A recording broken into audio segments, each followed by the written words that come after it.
Good morning. I'm Dr. Felice Cellini, and I'm blessed and grateful to be in recovery. And this is our Why Wait for Recovery Sunday morning community meeting.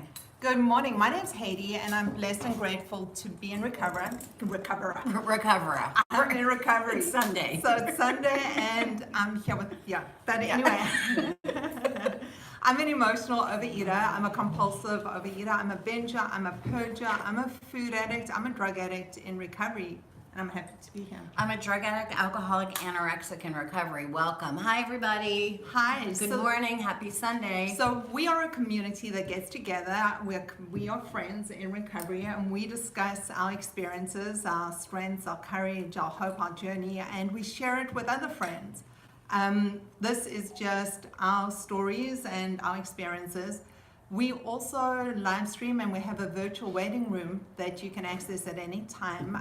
Just hop into the conversation. If you go to sowhywait.net and you can just sign up, step into the room, join in the conversation. Let's hear your thoughts. And also, welcome. Welcome, everybody. So it's a holiday weekend. We're going to talk about cravings today. Usually we talk more about the recovery, which we'll get to a little bit, but our abstinence from the things that keep us addicted to the starches and sweets is where we start so that we can get some recovery. So we are going to talk about the cravings today. We're going to talk about, you guys, somebody put up on our page, and we hear this a lot, that the struggle is real. The solution is real as well. So just as real as that struggle is that our heads are paying attention to, when we learn to change our perspective, we will learn to pay attention to how the solution is real as well. So we're going to come from a place of abundance instead of coming from a place of lack, right? That's how we're going to change our perspective. So I don't know if we have some stuff to say, or if you want to go around it, because I want to get to a question too, or a challenge that I gave somebody. Sure. So I would love to talk about cravings. I'm an addict. For me, it doesn't matter what day it is or why it is. I can wake up all messed up for no reason or some reason. My head's got a way of doing things on its own. Cravings, I've been noticing over the last day, I've been getting cravings. And when I look at it, I haven't been able to pinpoint why. Things are good with my husband, things are good with my sons, things are great at work. And sometimes I just get cravings. That was my go-to behavior as an addict. That was what I responded to, and that's what I used to act on. And I sometimes think that they just come out of nowhere. And how do we step into the solution of I haven't picked up, and I know what it's like when I do pick up because I've done enough research. So that's not the route that I want to take, but I really want to be in today, not focusing on the food, not thinking about it, but being able to move into a solution that works. And it's great discussing it with friends, and I have. But my head sometimes still keeps in that spin, and they're talking about it today. I think especially with a holiday weekend and having more time with people and more time with the family makes it a little bit more prevalent for me at the moment. Yeah, so it kind of puts it in our face. And you guys, we're going to remember that a craving is a feeling. I want something. Well, I want it to stop raining, but it's going to stop raining when it stops raining. What I want is a feeling. It's not a fact. Okay, so we're going to talk about the difference between feelings and facts. When I have a feeling, I don't have to act on a feeling, right? I feel like having more money, and I use this ridiculous thing all the time. So I feel like robbing a bank, but I'm not going to rob the bank. And so maybe I'm feeling a little uncomfortable, or maybe I'm feeling happy, or maybe I'm feeling like it's Sunday morning and I want to use, which, by the way, those cravings come less and less the longer we have abstinence, but more importantly, the longer our heads spiritually are actually in recovery. And we do know that they're just feelings. And when we were in active addiction, we acted out in chaos, and we acted out on these feelings that we had, and we let those feelings control us, right? And now we know when we're in recovery that it's cool, that it's okay to feel uncomfortable, it's okay to want to eat a handful of Percocet, and it's okay to want to vomit. It's just not behavior that's okay for us to do because it keeps us in active addiction, right? So they're just feelings. I wanna, okay. Imagine if you have a 3-year-old who, and every time they wanted to do something, it was okay. So some things aren't okay, right? The things that are dangerous for us to do, we decide not to practice those behaviors. And again, to change that perspective, when I want to use, I need to play that out to the end and see what the end of that using looks like, and remember what it was like to be in active addiction a year ago or 4 years ago or whatever, to be in active addiction and how badly that felt. You want to talk about feelings? Oh, right? sure. Yeah. Then like that feeling after you've just had a major binge and you couldn't stop and you promised yourself that you wouldn't, and it wasn't going to be like that today, and it ended up being just like it was yesterday or the day before or tomorrow, and that guilt and that shame and that head fog and that feeling like crap and not being able to look people in the eye and just really focusing on other people and their issues and not on me and my issues. Yeah. And I also wanted to mention something, you know, as a food addict, I've also got to be very cognizant of what I'm putting into my body. Aspartame for me is a huge trigger, and I've got to watch the things that I put in. And even though it's a clean substance for us, for me, it is a trigger. So I think there are two things, you know, with cravings are those feelings, the other things we can also put things into our body that leads to those thoughts or triggers feelings of wanting more or something else. But it's also being cognizant of being present and what we're doing each minute of every day. I think recovery is vigilance. Yeah, and when you say, so aspartame is a thing for you, Right. and different things are things for different people, Right. and it doesn't, you know, for me, if you guys look at it more, it makes it more logical when you think of the alcoholic. You know, for me, you know what your trigger foods are? I can't drink. Well, I can drink, just I'm a drunk if I have a drink. So, you know, it's pretty black and white. If I have a shot of tequila, I'm going to be back in that, you know, physical craving, mental obsession, which is what Adie's talking about. So the stuff that you know that triggers your craving and your obsession, don't do it. You know, at some point, it's got to be, some part of it is the just say no part. You know, Right. just don't do it. And if you want to do it, before you do it, reach out to somebody and let them talk you off the ledge. That's the thing about community, right? We stay in community for a reason, so that when you feel like you can reach out. You can call Dawn and say, you know what, and Dawn's going to say, whoa, you know, like, where are you? How do I help? Let's talk about it. Or, yeah, I feel the same way, or something. But there are always going to be people here in the community that you can reach out to. So use that thing, right? And that's really what we've created. Why Wait for Recovery is a community of people. We're here to support each other. We meet online. We either do through What's Eating You, our Facebook group, as a private group where we're able to talk about things that we're thinking about. To become a member, there are 3 questions. You're only accepted as a member if you answer the 3 questions. But it's a free group, and we're also migrating to our own website, so people who don't use Facebook are able to participate in those forums too. So, Yeah, so I do. Nancy, let's talk first. You're comfortable talk, even if you're not comfortable talking to me this morning, I don't care. So I'm gonna talk to you. Good morning, Nancy. So you did I put out a challenge for you, and I wanted you to tell me 4 reasons that make you the same, 4 things that make you the same as the rest of us, right? As opposed to what keeps you different. And you said that you didn't feel, you know, except for the fact that you mentioned stuff that's real. I'm a female, you know, I'm an aunt, I'm a whatever. Those things that are obvious. But you said, you know, there wasn't really anything else that you related to. I know that there are things that you relate to because you're here, or you wouldn't be here. So there's something inside of you that's letting you know that you are relating. And this is what you said to me, Mama. You said, I really didn't relate in any other way. So you meant spiritually, right? I'm not relating to anything that's going on. And then you talked about how you were trying not to use. Somebody want to give me their definition of addiction? Anybody? Like when we wake up in the morning and we promise ourselves that we're not going to do something because the behavior is bad for us, and it's 10 o'clock or 2 o'clock or 12 o'clock or 6 o'clock, and we do it anyway, and we feel badly about it, and we go to bed guilty, and we wake up ashamed, and we do the same thing the next day. That's addictive behavior, you guys. I think Yes. people do it because it feels good for that second, and then they regret it. Correct, and that's correct, but what we're talking about, so what makes us all the same? So that what you just said makes us all the same, right? So that's addictive behavior, baby. So if you have to struggle with, listen, again, simply, I have anaphylaxis, let's say, when I eat shrimp. So I'm gonna eat a shrimp and I'm gonna go into anaphylactic shock and somebody has to call 911. So I did that once, right? I wake up the next morning and I say, gee, you know what? I really feel like having a shrimp. Am I gonna have a shrimp? No. I have the feeling that I wanna have a shrimp, but my brain knows shrimp means call 911. Right? Hopefully, or I'm gonna be a dead person. Right? So it makes the shrimp really not that important. If I eat shrimp every day and somebody has to call 911 because every day I'm doing something that potentially is gonna kill me, I got a problem, right? Right.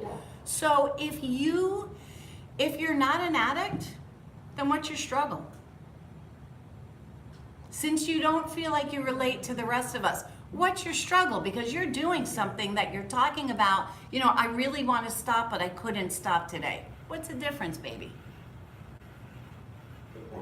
No. Right. There isn't any. You know, you guys, it doesn't matter if we live under a bridge or if we live in an $800 million house, right? What drives us, our behavior, that behavior that hurts us is the same for all of us, right? Addiction doesn't mean that you found me on the side of the street with a heroin needle in my arm. Okay. That's not the Can we addiction hear part. from her, please? I would love to hear her. Yeah, you can as soon as she's going to, but I'm going to finish speaking first. So it's not just that. You see, you know, guys, we have a problem with the word addiction because we think it has a really negative connotation, right? Right? Ooh, they're an addict. You know, addict is bad. Addiction is a medical diagnosis, you guys. Our brains are wired differently, and so we do things that actually hurt us, and we do it again, and we struggle with stopping. Right? Okay, and so I want you to, because remember, in order for us to step into recovery, we're going to look at our sameness, not our differences, because sameness attaches us to a community, and community helps us stay well. Right? And that's my hope for you, is that you could stop struggling and stay well. Mm-hmm. All right, Mama? What you got? Yeah. I don't know, I just, when people are talking about their struggles or the way that they think, I don't think that way, or I don't know, it's just not connecting in my head, I guess. Okay. That I'm hurting myself. Did you see the movie When a Man Loves a Woman? Did anybody ever see it? Great movie with Meg Ryan. She's an alcoholic, right? You know, and they say, oh, you know, denial, it's, you know, not just a river in Egypt. And so the denial part is a big part in all of us in the beginning. Most of us find ourselves in some type of recovery something or abstinence something to begin with, and most of us come in kicking and screaming. And most of us think that we're different. And most of us think that we got this thing and we could do it on our own. But if we could, we wouldn't be here. Right? We wouldn't need community. So I respect the fact that you show up, because you do show up. Right? And I really respect that. Keep showing up. I want you to, again, I'm going to re-challenge you. And so this week, instead of giving you a 4-thing challenge, I'm going to give you 2. I want you to write down 2 things that make you the same as the other people in the community. And I don't mean things that are physical things. I mean things spiritually, that are things that you're feeling or things that you're thinking or something like that. Okay. Fair enough? And thank you for doing your challenge last week. Okay. All right, baby. So, You have something to say? yes, I do. There was a request from the community. People love your challenges. Can you open that up to other people? Yeah, so, okay, so then I'm gonna put out the challenge this week. The challenge is I want every person to write 4 things that makes them the same as everybody else in this room. The same as everyone else in this room. Because you're gonna find out when push comes to shove, we're all the same. Right? When we're in active addiction, we're all the same. Who is in active addiction? Who, when they're in active addiction, feels scared? I do. Who, when they're active addiction, feels confused?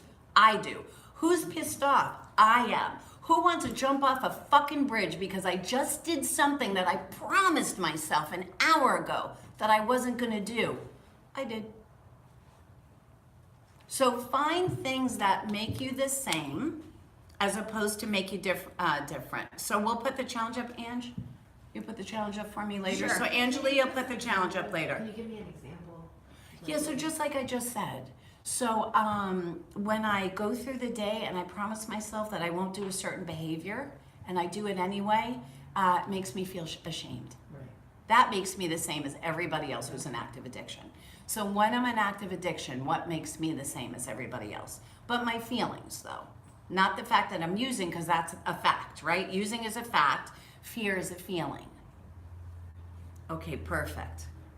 Okay, challenge is done. Can I ask you a question? Yeah, of course you can. Okay, a few weeks ago, you asked us to do a letter to say goodbye to our addictions and post it online. And nothing's ever been said about that, and it was a real struggle, I think, for everybody who did it. Nothing's been said about what, hon? Pardon? You mean we didn't go over the letters? No, but there was just, I don't know what the point of doing that was. So for me, I felt very exposed and very vulnerable. okay, that's how you felt. And again, feelings aren't facts. So, and I understand that. For me, we post our letters for us. Remember, I do things in recovery so that I can get well. Not so that you can get well, so that I can get well. Right? Okay. And so when I put up my recovery letter, you mean nobody responded to yours, hon? No, I just thought maybe it would be mentioned in the meeting when we were talking Okay, so feelings that people have. okay, but that's up to you. Right? Okay. You're not shy. So that's up to you. Anybody else, you have something you want to talk about, we go around the room. Right? You can always say what you want to talk about. Right? You hear me talking all the time because I'm talking all the time because you guys aren't raising your hands to talk. So you know that you could, that anything is fair game on the table here. And the group will help you as best as they can for anything that you, I got it, for anything that you want to talk about. Okay, Okay? yeah. All right, Mamala. And we'll get back with you. Who's in the middle? Shelly? Shelly, I'm blind. Hi, Shelly. Unmute yourself. Unmute yourself and we can't hear you. I had a little struggle there, but I'm better now. So I was wondering, Nancy, if it would be helpful if, is it that you don't know what it looks like for you, what addiction looks like for you? Or like, you know, I think that just in the short time I've been here, I've been doing some examination of things that I used to do that were behaviors that weren't, that would lead to this addiction. Like I have a drawer at work that I used to put my snacks in, not good snacks, like bad snacks that are starchy or sweet. And I would keep a drawer of those because I knew that something was going to happen that day and I was going to need to have a snack, and I just kept them in my drawer. So that's your drug drawer. You know, they'll go to a party and they're having cake, or, you know, like I did last week, and say, you know what, I don't only have one piece of cake, but instead I have a piece of cake and 6 cookies in a bar, and, you know, and pretty soon I feel terrible. Those kinds of things are what I think are what my addiction looks like. Is that kind of what you're having trouble, pinpointing, those kind of behaviors? Are you talking to me? Yes, sweetheart, she's talking to you. Oh, okay. I know what I should not be doing, like I know to be abstinent, what I need to do or not do. First of all, Nancy, I'm going to interrupt you, babe. First thing is that we're going to change our verbiage, so it's not something that you need to do or you have to do. It's something that we choose to do to stay in recovery. It's a choice. Recovery is a choice that we make. Nobody needs to stay in recovery. Everybody could stay drunk and stoned and vomiting and overeating. Right? Everybody can. It's a choice that we make to step into recovery. Yeah. I don't know why it's not hitting me yet, but I'm just still really struggling with all of it. Okay, and that's okay. That's okay. And everybody gets to where they get to in their time. My hope for you is that you're going to get there sooner or later, because when I have to use the word struggling when I'm talking about my daily life, that makes me feel bad for me, and it makes me feel bad for, sad for you that it's a struggle. That struggle is what makes you an addict. Yeah. And I also wanted to mention, I didn't become addicted overnight. It was something that was a process. It took me 52 years to find recovery. To actually step into while wait for recovery as focused on my recovery and not just abstaining, because there's a very big difference between just abstaining and not picking up and actually being in recovery. So it's not a process that happens overnight. So just give yourself a break. I mean, honestly, go easy on yourself. Keep coming back like you're doing. Participate in the meetings. Keep talking about these things that you're struggling with, and things become clearer. We find our way. Yeah, and like I said, you'll do it in your time. Right. And that's fine. Right? We all did it in our time. But like when you talk about food, Yes. when you're an alcoholic, you're a recovering alcoholic. Mm-hmm. What the hell are we recovering from here? You're recovering from this mental state that you're in right now. You're recovering from emotional upheaval. You're recovering from the fact that you weighed 150 pounds more than you were supposed to. Right? Recovery just means getting well. So what am I supposed to be? You're- Am I a sugar addict, a food addict? Listen, you're gonna answer that question. We're not gonna answer that question for you. That's for you to decide for you. That's not what we're here for. We're here to let you know that we understand that you're struggling, and that emotionally we understand that you can get well. And we But talk even about, somebody who's 120 pounds will say, I shouldn't have that cupcake, I should have, they're brownie." 120 pounds. But they still Sometimes the struggle. person, They still want the cupcake. well, they might want the cupcake, but I can promise you if somebody's 120 pounds, they ain't eating 15 cupcakes. Right. I could promise you that. Unless they're getting sick. And for me, recovery is a different kind of thing. Food for me was me using drugs or cigarettes or anything else. I used it when I was feeling bad. I used it when I was feeling good. I've used it when I was lonely, when I was upset. It didn't matter what it was. I used it to change how I was feeling. And no matter how much I weighed, even when I was weighing my lowest weight, I still felt empty on the inside, and I'd use food to punish myself. I'd use food to reward myself. I would use it as something else. And it wasn't just the food, because I used food the same way as I used my drugs. And I used food the same way as I used my cigarettes, and the same way I used men, and the same way I used everything else. It was to do everything else other than focus on me, see how I was feeling, and what was really making me so Miserable. unhappy and miserable. I mean, really, at the end of the day. If I'm eating a piece of cheesecake, I'm not sitting there eating it fork by fork, thinking, I don't know. I'm Let me just ask you a enjoying the question. taste of the Listen cheesecake. to, I'm look at not me, having look it at me. a time. How'd you get to be 150 pounds overweight? One cheesecake at a time. Right. I don't. When was the one and it wasn't one cheesecake. Well, no. I eat McDonald's a couple of bites. Right. It's about consistently overdoing behavior that's hurting you. You went to have surgery because you couldn't stop eating the amount of calories that somebody else does when they say, hey, you know what, I've gained 5 pounds, so I'm gonna decrease my intake right now. Excuse me 1 second, Miss Laura. You have something to add? Yeah, you know what I wonder, I've been listening to everybody, it sounds like everyone has a different idea in their head of, or what that means, what you were talking about earlier, at least, like, of what an addict is, or what it looks like, or, you know, in their head, and it's almost like, some people, when I'm hearing them, they're not connecting between whatever that is in their head, their vision is, or their definition is of an addict, and what their behavior is. And I wonder if it'd be helpful for people to write down, like, what is an addict to you? Like, what does that mean? What does that look like? Are you falling down drunk? Are you, like, what is an addict? Which is actually what our workshop was about. Thank you. And so the people that were at the workshop, that was what our workshop was about last week before. Week before, and we're going to do that again. Yeah, and so we'll do it again.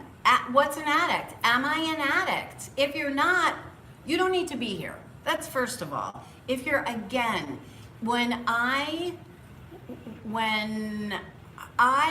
no matter what the behavior is, if I'm doing something that I know is hurting me and I do it again the next day, I need to find out why I'm doing that, right? Why am I practicing a behavior that's dangerous for me? Emotionally or physically, right? Why am I doing that? Yeah. See, I feel like if you're a drug addict, Mm-hmm. or whatever kind of addict, like an alcoholic, you could just, you cut it off, and you can't touch it or whatever. But food, you have to have food. Okay, good. Okay, good. So that's perfect, But because, the thing is, Okay, that's so, I'm gonna tell you what- wait. So he's Yeah. gonna say, yes, you need food, but you don't need the cake and the cheesecake, and Right. you don't need that. That's what she's gonna say. Okay, I'm going to That's- answer it's this so question. So it's kind of Okay, like but a teacher. okay, but wait. It's like Okay, a give me a teacher. second. I got it. So let me take this on. I'm a food addict. I'm a drug addict. I had bariatric surgery because I was 250 pounds. I have gained and lost over 600 pounds in my lifetime. I have screwed up my knees, my back. I have screwed up my health. I have put undue stress on my family and on myself. The worst part of my addiction was the things that I did to myself. The feelings that I felt that I was unworthy, that I wasn't good enough, that everything else was more important. Me having a piece of cheesecake, if I keep thinking of that cheesecake every single day and it's something I'm eating for 5 days in a row and it's the only thing I'm obsessing, it's the same way as me driving to McDonald's and hiding those wrappers underneath the back seat and clearing out my car before I pick up my kids and lying to the teller how I'm picking this up for my son and how I'm getting this for someone else. That is the addictive side of my personality. My husband is not an addict. He eats normally. He stops eating when he's full. I don't. I will eat until it's done. And sometimes, do you know what? I eat even more because I feel like shit on the inside and I punish myself with food. So it's not about the food, because it's the things that we do to ourselves, and we use the food as an excuse, because do you know what? Food is more socially acceptable. Because we're not falling down, because we can still hold great jobs and still Especially function. not, because Wait. when you're getting No. huge and people don't. Let me finish. So what it is it's still taking a toll. It takes a toll on our health. It takes a toll on our relationships. It takes a toll on our life. We get stuck in time that we're either living in the past or living in the future. We're full of resentment, and we forget what it is like to live life today, being happy and in the moment. And that's what the recovery part is about. It's about getting some happy, you guys. It's about not having to be so angry. It's about not having to be so fearful, right? It's about waking up in the morning and having the attitude that I'm gonna go through my day today and look at what's awesome, as opposed to look at what sucks. I'm gonna count my blessings instead of counting somebody else's, right? I'm gonna move forward with my day and I'm gonna be of service today. I'm gonna reach out my hand to somebody else. I'm gonna do those things and I'm gonna show up and do my best to do my best.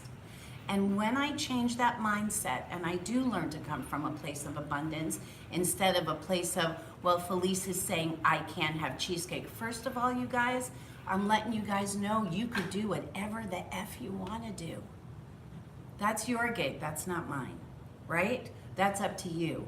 I'm telling you, that if he could learn to get some recovery, living in recovery is an awful lot of a better place, right? I tell you guys, sitting here in this chair, being in recovery, it's an awful lot, but I feel so much better than I did when I sat in that chair and I argued.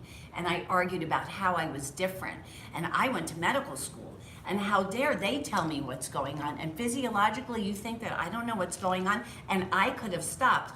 The fact that I was in rehab and not working, and in rehab is the same thing as you going for bariatric surgery. Why? Why didn't I just stop the behaviors that I was doing that was hurting me? You think 80,000 people didn't tell me you need to stop drinking? Really? Like I couldn't have figured that out on my own. Duh. Yeah, I could have. Why did I feel that I couldn't stop? Why? Okay, but then I have this one thing I've been thinking about, okay? Like, you hear people who, okay, like I have a friend who has 2 sons, right? They're young, they're teenagers. Okay. She feeds them the same damn thing. She packs their lunches, they eat the same Yes, damn and? thing. And one is overweight and the other one is not.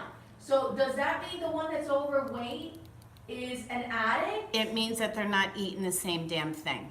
Or And it means that I'm gonna let you talk. Let me just finish, baby, and then I'm gonna let you share. Thank you. So it means that they're not eating the same thing, unless one of them's got a problem with their metabolism, like they have an actual thyroid problem. Otherwise, they're not just eating the same thing. Calories in minus calories burned That's what is physiologically whether we lose or gain weight. You didn't gain 150 pounds because you were eating what Dawn eats.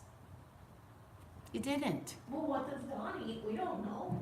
I can promise Like, you, maybe, I can promise you that if Dawn ate the amount of calories that you ate before your surgery, Dawn would weigh exactly what you weighed before your surgery. Yeah. So I'd love to say something else. I look at the amount of time that I thought about food in my day. I think of how many meals I planned, how much time I spent thinking about it. This was when I was using. Everything revolved around the food. What I was going to have now, what I was going to have later, what I'm going to serve later, who's going to be there, all the stuff I can make, all the stuff I can put together. Sometimes I'd arrive at places early before they were open, so I could actually wait for them to open and be the first person to order. I did that with my drug dealer too. I used to sit and wait for him for hours.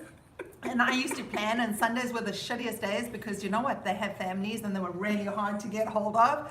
But if he told me he was going to be there in an hour, I'd sit there for 3 hours if I needed to, knowing that he was going to pitch up because I needed that fix. So for me, it's amount of time that I've lost in my life about obsessing about something, because if I wasn't a food addict, I wouldn't have qualified firstly for bariatric surgery. Correct. And that's, for me, is the underlying thing. My husband's a normal eater. He doesn't have weight issues. He stops when he's full. He knows what he's eating. He eats for nutrition. He eats to feel healthy. He listens to his doctor. He's normal in that sense. I've never been like that. I don't process stuff like that. When things taste good or feel good, I want more and more and more. And I don't want just more now. I want more later and tomorrow and the next week and the next year. And I just can't get enough of that.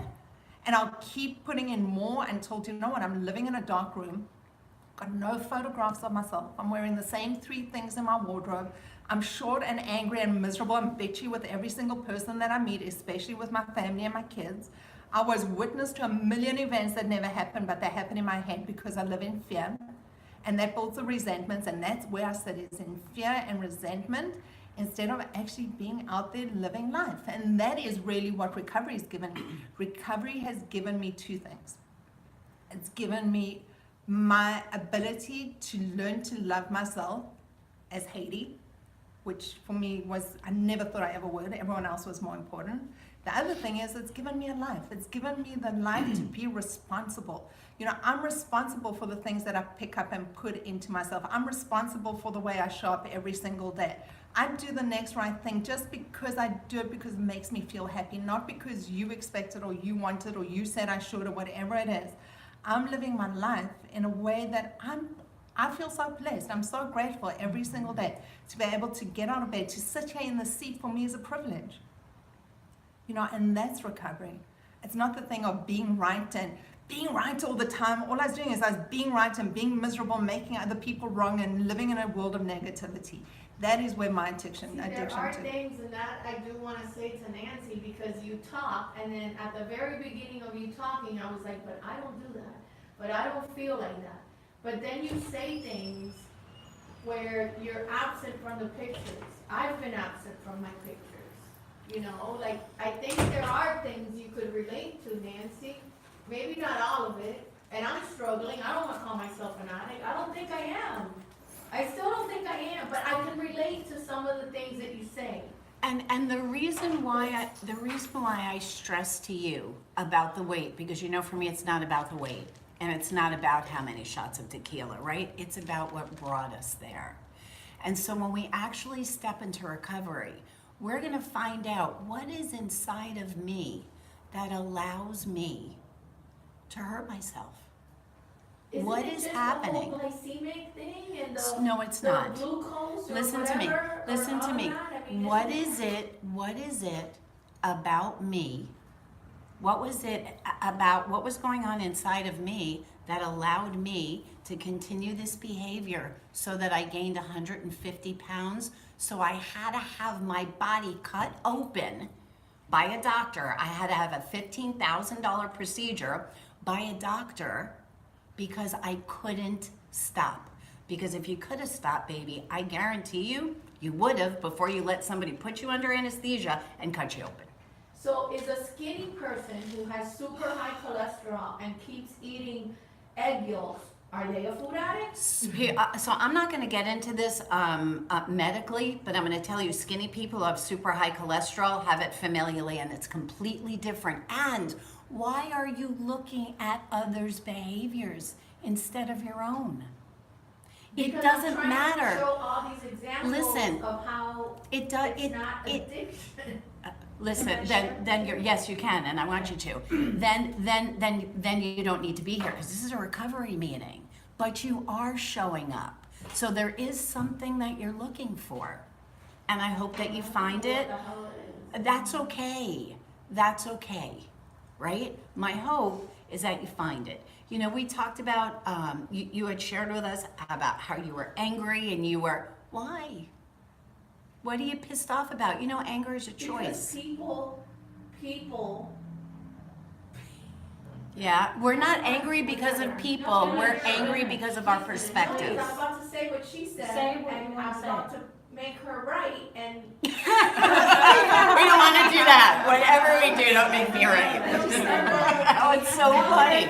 That was awesome. because people just, like, if everybody would just, like, be, like, nice, then I wouldn't have to be, like, pissed off all the time. Okay, But question. people could be assholes. K. And then I have to respond to Oh them. my God. So, okay, thank you for saying that. First of all, the world turns the way that it turns.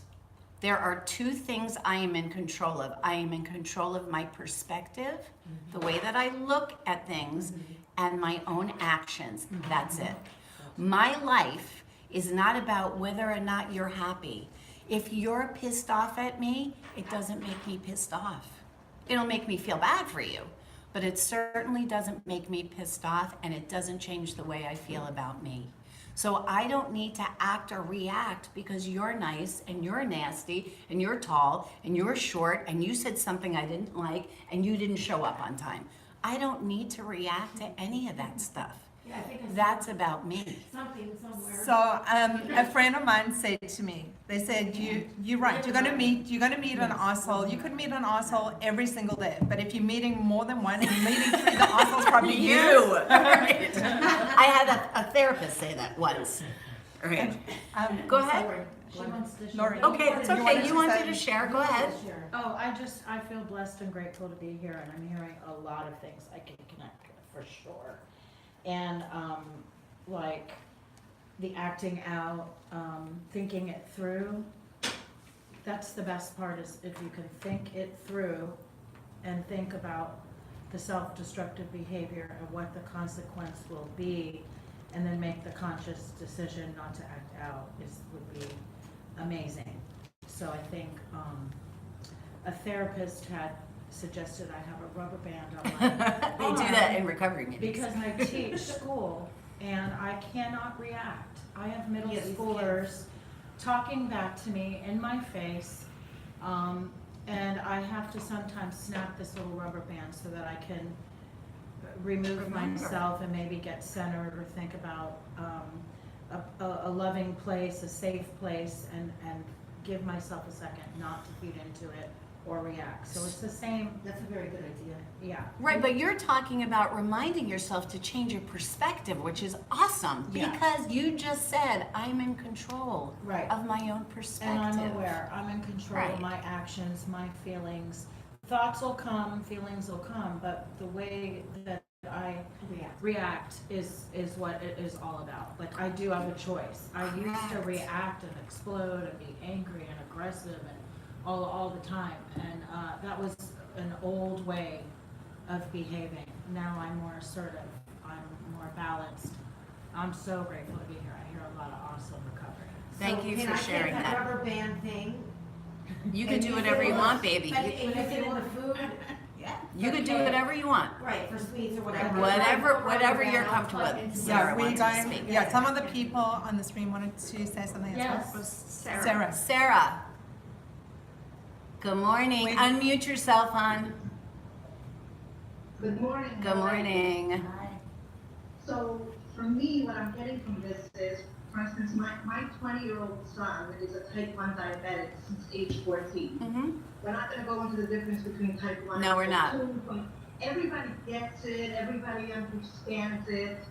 For me, I think saying the words, I am an addict, I have to get to that point to accept it and to remove the stigma of anything in the category of mental illness, especially in my little orbit of the people I live with, that a lot of people don't want to get it or accept it, or somehow physical illness is always accepted, and anything that has to Oh, It's raining, with the so we're, brain or with emotion are very difficult. and So for me, yes. yeah, no, and so what you just said is that we hear the word addiction and we judge others.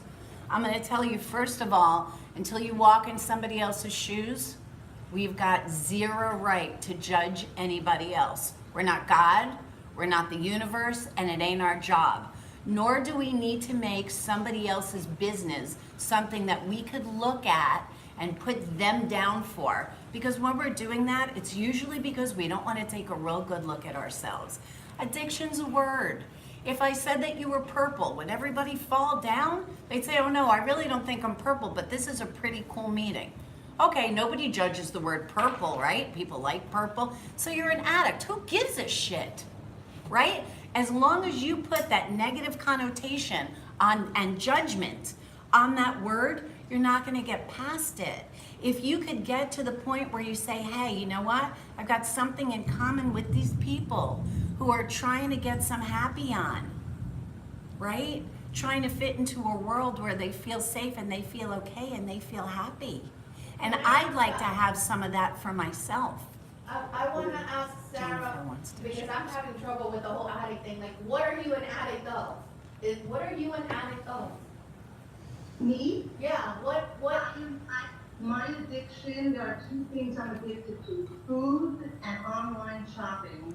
Those two I'm very aware of. Fair enough. and I just want to say something. Sarah, you've come such a long way, because I remember when you first started this journey with us a couple of months ago, and I'm so proud of you because you keep showing up. You had the questions. You were very nervous. Even to get you into the virtual waiting room was a whole thing. And look at you now. I mean, I'm so proud of you, and I just love what you're doing. Yeah. And I just want to tell you something. The struggles that you face, being in the community that you're in, are real.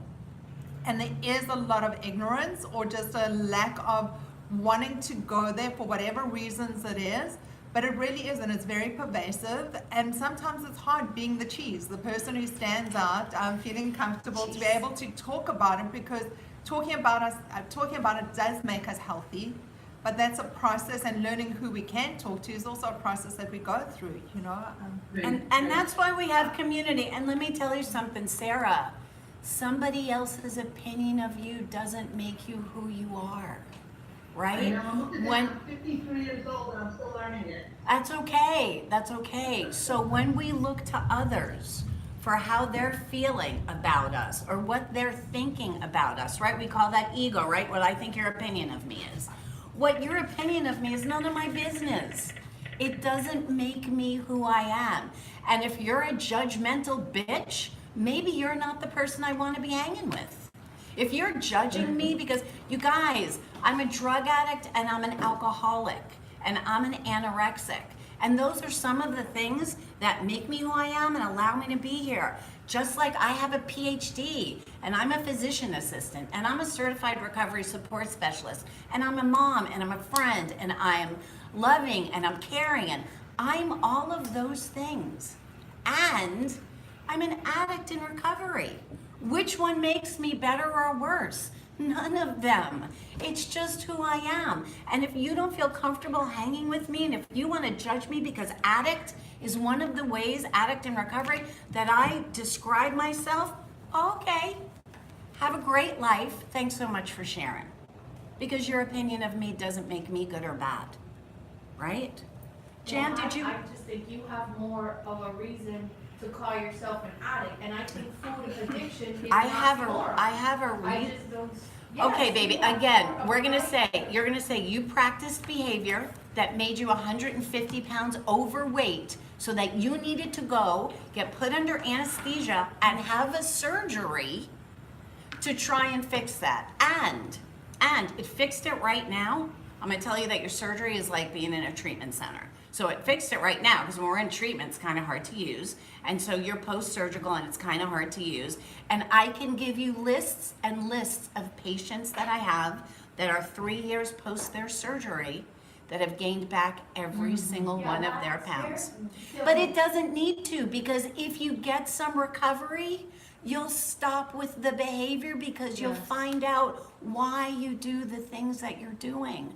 Recovery is about looking at ourselves. It's about saying, wow, I'm practicing the behavior. What's driving my behavior? And when I discover what's driving my behavior, I get to fix it. And until I can define myself with something that needs to be fixed, listen, I can't fix a problem that ain't there because there's nothing to fix. Kind of Right? a You relationship said- with food. Yeah. Having a healthy, sometimes the addiction word is difficult to accept, but it's about a healthy relationship also with food and not being self-destructive and then having those feelings and behaviors after you've done the damage because you acted out again on something that you said I wasn't gonna keep overeating that cake or that fat or hurting myself or my cholesterol. But I know what, I heard somebody say something about diabetes and how the diabetes is an easier thing or whatever I have. No, So she didn't say that. No, actually. about how it's easier to understand that creates like I have that and the tendency to overeat or binge eat or be destructive. It's separate. I have both. And Thank you. That's all. Thank you. Cool, Ange. thanks. Ange. Just when, I'm sorry. No, don't, we're not sorry, you're Oops, I'm not awesome, sorry. right? She's not sorry, she's I awesome, just go had ahead. to say, like, I was listening to you talk, and what everything you were saying is the definition of addiction. So that was something that kind of connected with me. So I just wanted to say that. Thank you. Jen, I think, okay. Wait, talk up, speak. speak up, baby. First of all, sorry, I came late. I'm because I awesome, came- and you got here. Yeah, and that's- Doesn't matter what time you got here, I'm awesome and I got to the meeting. Yes. Next. Before I even got to that place where I even accepted the whole addict thing, like, literally it was just like, okay, let me just try out whatever they're saying. Let me try out whatever they're saying, I'll give them a chance. And I'm giving you guys a chance. But, Thank you. let me give this whole recovery thing a chance. If I don't like it, I think I've heard it here before, you can take it back. Go back Like, to your old it's easy. misery. So on that aspect, and then over time, that just happened over time. Then I realized, it didn't happen like initially I accepted, oh, I'm an addict. It happened throughout because I'm like, oh, I'm happy because I can't numb with the things that I normally numb it out with. So, and I still have the whole thing, like, oh, and I'll go through waves of like depression and waves of anxiety, and like, and so, and I'm addicted sometimes to my own depression. Like, I'm like, okay, I want to go back to that, and I want to hide in my cave, and I don't want to go to the meeting at all. Sorry. What is that? Nothing. Oh, okay. But yes, and so anything that I use to numb out life so that I don't have to live it, to me is an addiction. It does not have to be the food. And for example, like there's food like you need, your body physically needs food, water, Of course, air, of course. food, like Of all that. course. But I don't need candy. Right. I don't need, like there's things that I don't, like my body physically does not need. You don't In need fact, Twinkies? I mean, sometimes. Twinkies isn't a food group? Twinkies ain't a food group, you But guys. that's all it is. Like it's more for me. It was more of like, okay, what do I need, and then go from there. For living, sustenance, right? right, right. That's it, and then kind of go from there. But it hasn't, and still like I'm at that place where there's still parts of it that I don't accept. But I know that I can just continue to try it, continue to work through it, continue to tweak it, get help, come to these meetings. That helps. Like just hearing it over and over again, kind of it becomes part of your thinking. Kind of. Yes. So I love that you brought this up, that you keep coming to meetings, you do the workshops. You know, part of this is it's a learning process. It's not something we get straight away. We have our next workshop starting October the 20th. So there is still space for people who really, this is a 7-week intensive, and if I tell you intensive, there's homework. It's an intensive learning experience. You're in a classroom, you are learning, because that's the goal, because that is the way we get to understand it, and the way we get to understand ourselves and what recovery looks like. Yeah, Liz, I'm gonna call on you, sweetheart. Liz also, oh, they can't hear us. Liz, can you hear me?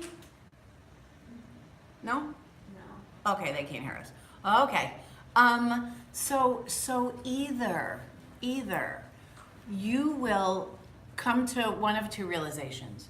You'll either come to the realization that this is the way that I am, and this is how I want to stay, and this is the behavior that I'm going to choose to do, and I'll pay the consequences for whatever that is. And I'm feeling angry and upset and discontent emotionally, and that's where I feel comfortable. Or you'll come to the realization that it'll say, you know what, I've been practicing some behavior that brought me to a place where I was hurting myself.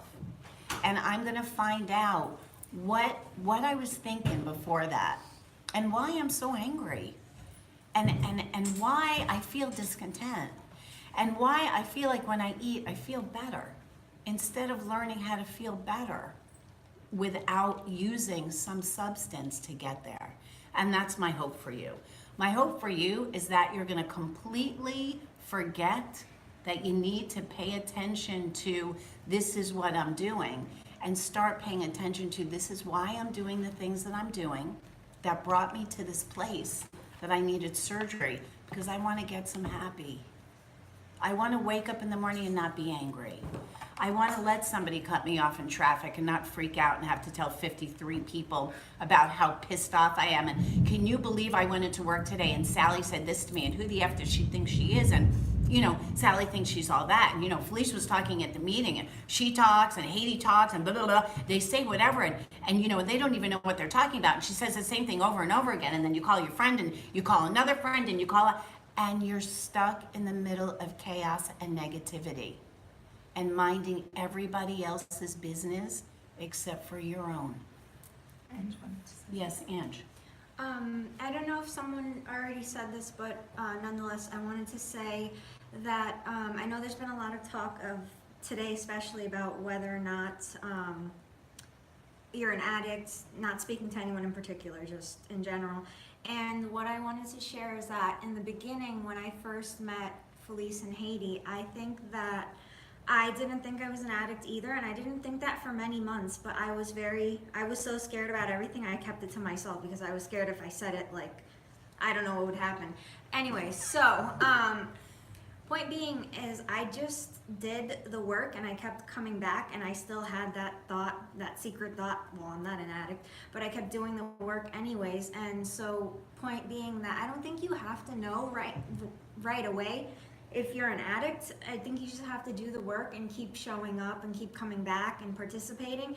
And you'll get that along the way. Sometimes we don't have the ability to decipher that in the beginning because we're so much in our heads and we're so sick, you know? And after time, I think it comes and you get that clarity and you work through stuff and you get to see, oh wow, I was in that place and doing this way of living or whatever you want to call recovery helps me get better, and that's where I want to be. Right. What is the work? How many workshops Yeah, and it's meetings have you been to? She's the workshop queen. Yeah, so I've been in recovery. September will be 18 months for me. And I think I've been doing work since then. I've done the workshop 5 or 6 times. I've done All the meetings? I've never missed a Every meeting single meeting. ever. She does the challenges. She talks to people on Facebook. She I've stays never missed connected a with the gratitude list community. ever. She's in service, she helps set up the meetings, she participates in meetings. So she makes it a positive part of her life. And I'm going to tell you, can you guys hear me up there? Can you guys hear me now? Liz, she wasn't an addict. Laura for sure wasn't an addict. I mean, they're right. Oh, Sarah wasn't either. Yeah, and you know, when I first went into treatment, you guys, and I was in treatment for 6 months 10 years ago. 6 months, because I was really sick emotionally. And when I first went in, I was anything but an addict. And I could have stopped whenever I wanted to. I just didn't want to yet. Doesn't matter that I had OD'd and would have been out on the street. That didn't matter. But anyway, but I wasn't ready either to label myself then. I was just somebody who was going to get clean for a while so I could learn how to drink responsibly. I'd love to say something. Sarah, I'm coming back to you now. So I was also that person that could stop anytime, just not now, maybe later, maybe next Monday, week. Monday. Or in a bit, but just not now. What's wrong with you? Why do I have to stop now? Right. That was me. Well, you could always do it tomorrow. Exactly. Sarah. Yes, Felice, I have a question for you, and it's just a curiosity question. I suffer from anxiety. I'm just curious if brain chemicals, is everyone who's an addict also suffer from either anxiety, OCD, and or depression, or not? So I'm a PA. I practice internal medicine. I'm not a psychiatrist, so I can't give you any kind of expert opinion. From my experience as an addict in recovery, in the beginning, I don't know anybody who gets into treatment or stops using who isn't anxious and depressed. I don't know. I've never met any one of us. The thought of that giving up is hasn't, enough. right, that hasn't been scared shitless. So scared shitless brings on anxiety, right? And so a lot of times you're going to find too that addicts step into recovery and they're on all kinds of medication for everything. And then we get well, we let go of the fear. And as I let go of the fear, a lot of the anxiety goes away. And as I learn how to get some happy, a lot of the depression goes away. Is there anything wrong with being treated by your doctor for any kind of, mental stuff we have going on? Of course not. Of course not, right? That's why God made doctors.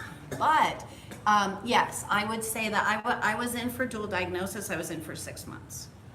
So unfortunately, we're running out of time. So I just wanted to quickly touch base. So we meet twice a week. Sundays 9:30 and Thursdays 7 p.m.